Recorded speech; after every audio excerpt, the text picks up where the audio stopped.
What's up, YouTube? What's up, Steelers Nation? How you guys doing today? Thank you for being here. So the Steelers are 6-2 currently with a one-game lead over the Baltimore Ravens, who won against Cincinnati the other night on Thursday Night Football. And we need to win this game in order to keep that one-game lead. Otherwise, we're going to end up tying up with Baltimore, and I believe they come to town next week. So the Steelers have been looking good under Russ, 2-0. Over 250 passing yards both games. I believe he had 2 touchdowns the first game, 1 touchdown last game. Najee with 3 straight 100-yard rushing games, 2 of them with Russ. Play action's looking good. George Pickens' numbers are up. Calvin Austin's numbers are up. Defense has been a little shaky, but very solid, opportunistic, and causing key turnovers, led by TJ Watt, who had 2 sacks and a strip sack the last time we saw him. And we're coming fresh off of the bye week, so we got a couple new, well, not a couple new, but we got some players returning from injury. So we'll go over that a bit here. But this is going to be our first real test with Russ. Washington is 7-2. Rookie of the year, Jaden Daniels at quarterback. Prolific offense. They're really clicking on all cylinders. So it's going to be a big test of strength on strength as far as their offense versus our defense.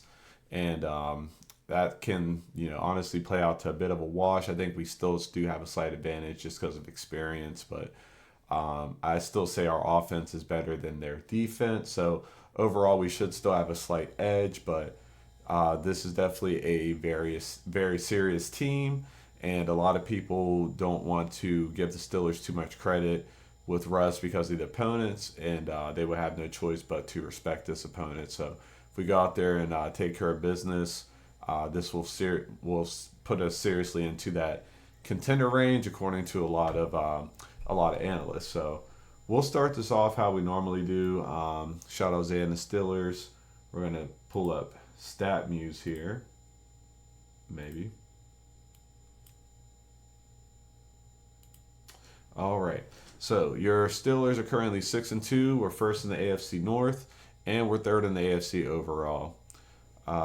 We can kind of see some of the team numbers here. Najee and George Pickens' numbers are really starting to pick up. They're on pace to both crack over 1,000 yards, possibly 1,200, just depending on how the rest of the season goes. But looking at our overall numbers here, the offense is still struggling a bit as far as like their actual overall numbers, but there's a big sample size of six. There's a decent sample size of 6 games, like a third of the season almost, that we had under Fields, and I think Fields is playing great.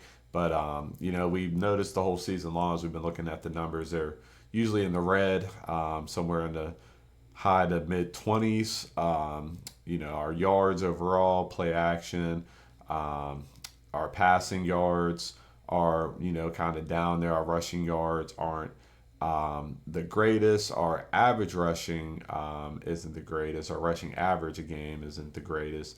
But we're still up there in attempts, and we're good at with our average passing yards a game. So there is still some green in there. Rushing yards is starting to creep up a bit, which is good to see.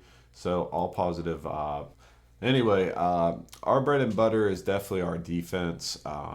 Second in points allowed, sixth in yards, fifth in play action, ninth in average yards a game, third against the rush, fourth in rushing attempts, fourth in average rushing yards a game. When you get into our pass offense or our pass defense, excuse me, it's not as high. It's not quite as prolific because we play a lot of bend don't break defense. I think we have playmakers in our secondary: JPJ, Dante Jackson, Minka, and then Deshaun Elliott is a very very solid group. Beanie Bishop at the slot. Cameron Sutton's coming back this week. So I think we have a solid group. I think it's just more the style we play, just keeping everything in front of us, allowing some yards, but trying to keep them to limited to field goals and keeping them out of the end zone. So I believe that has a big impact on these overall numbers. So that's what the Steelers are looking like. But if we jump over here to Washington, it's almost the exact opposite. Their offensive numbers, not even with a QB, just in general, or with a rookie QB, just in general, their numbers are pretty crazy. They're third in points, second in yards, ninth in play action, third in average yards a game, second in rushing yards, second in attempts, fifth in rushing average a game, eighth in passing yards, without even having a whole lot of attempts. Their attempts are in the red. But they're very efficient. They make a lot out of the throws and the runs that they do take. So it's, pick your poison with them. They have playmakers all over the field. Now, their defense is where, it kind of gets a little scary for them. So they're 13th in points allowed, 18th in yards. But what really hurts them is rush. They're 30th in rushing yards, 21st in rushing attempts, and not dead last, but they're next to last in a rushing average a game. So this should be a big Najee game, maybe a big Jalen game. If there's a game to take Najee's rushing yards over, this would definitely be it. I also think it's going to be a high scoring game, so I'd probably take the over on the points as well. And probably a Steelers money line. I'm not sure what the spread is. I think it's 3. It's like 2 or 3. The home team usually gets a point and a half, so it's actually pretty even. It's like, probably a point. It'd probably be flipped the other way if it was at Heinz Field. We'd probably be favored by, point and a half to 2 points. So it's going to be a very close game. I think that we do have the advantage just simply because we're built to be a running team, and running defense is what they really struggle with. If Russ can go out there and make some plays, and we can get Najee going, get Jalen going, Cordell Patterson is back this week. We can have a very, very solid rushing attack and kind of just wear out the defense, set up play action, go over the top, hit George, hit Mike Williams, maybe Calvin in the slot, Jay Jefferson's still out there, Muth is still out there, Darnell Washington is still out there. So I think that's where we're going to have to try to attack. I think that's where we're going to need to try and win this game. We'll be in the trenches, between the tackles, maybe a stretch or a toss here and there, and that's really going to be our ticket to coming out of that stadium in a win. So their passing attack is really good, but our defense is mainly, like I said a moment ago, like bend don't break. So if we can keep everything in front of us, Terry McLaurin is a very good receiver, Scary Terry. So I imagine seeing a lot of JPJ on him. Dante Jackson does have 3 interceptions on the season, so look out for him to try to make some plays out of, if he's happens to get guarded up against Terry McLaughlin or, Scary Terry. I can't say his name now. He could, if ball gets forced to him, Dante Jackson can try to make a play. Minka's going to be lurking in coverage. Zach Ertz is having a great season, so you'll probably see some of our speedy linebackers, a Patrick Queen or Peyton Wilson, on him. Maybe a Deshaun Elliott maybe guarding him. Austin Eckler's having a really good season, especially as a backup. So they got weapons all over the field. So I know their receiving may not have all the big names, but the numbers don't lie. They're definitely moving the ball. So our secondary is really going to have to lock in, key in, communicate well, because that can sometimes be a problem, especially with us being on the road. This won't be Vegas. Washington has a huge fan base, and they're going to be loud. So we got to make sure that we're ready for that. And yeah, as long as we stick to the game plan, Russ makes some good throws, makes some timely throws. We try to let up on the penalties and not have so many things that bringing touchdowns back is one big thing we've been struggling with all season. It feels like if we can limit some of that and just be able to keep our touchdowns on the board, I think we'll be fine. And our defense, they've been balling all year. They've had some little slippages here and there, but I don't think it's anything to be too overly concerned about. But we're halfway through the season. These things, they keep coming up. Their tendencies, so it's just things we have to get off of film. So as far as some of the players that are coming back, we're probably the healthiest we've been since the beginning of the season. Zach Frazier is the big one.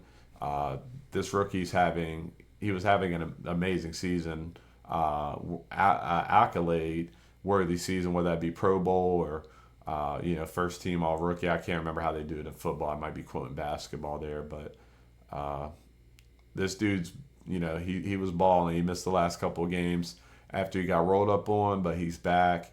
The kid that we had in there replacing him, I think, did a very good job. It says right there, Ryan McCollum.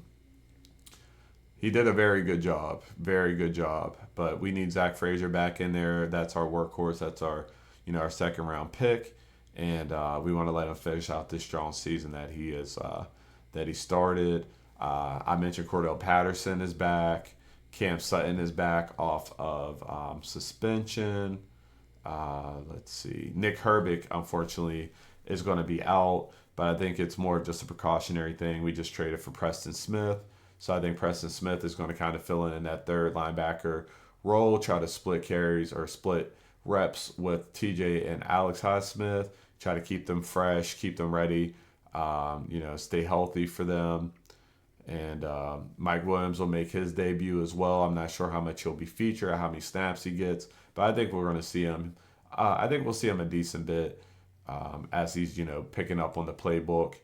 And Nick Herbig will get the rest an additional week. Just make sure he's healthy and ready to go next week when we take on Baltimore. Let's see what else. I think is that all of our big people.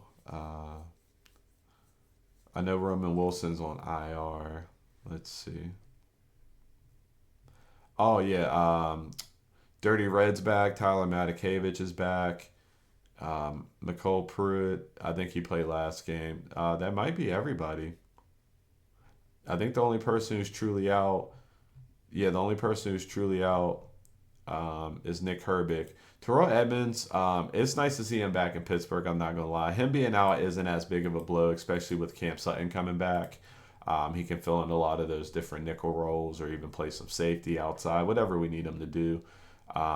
He'll be available to do that for us. So once Nick Herbig comes back next week and we have all four of those outside edge rushers, that's going to be good. We're going to have a lot of rotation and guys are going to be very fresh, or a lot more fresh, going deeper into the game. So as far as Washington, though, Washington's a bit banged up. I think their bye week isn't until next week. So they had also made a big splash as far as the trade deadline. They got Marshawn Lattimore from the Saints. He's a very, very good cornerback. He was already dealing with a hamstring injury, and unfortunately that is going to, well, not unfortunate for us, but unfortunate for them, that's going to keep him out of this game as well. So we will not be seeing him. Cornelius Lucas is their starting tackle. He's also been ruled out. Brian Robinson, their star running back, I think he wears number 8. He's been having a great season. He is out with a hamstring. And their tight end, Colson Yankoff?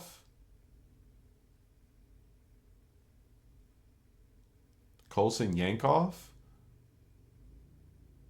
Well, that's a hell of a name. He has also been ruled out.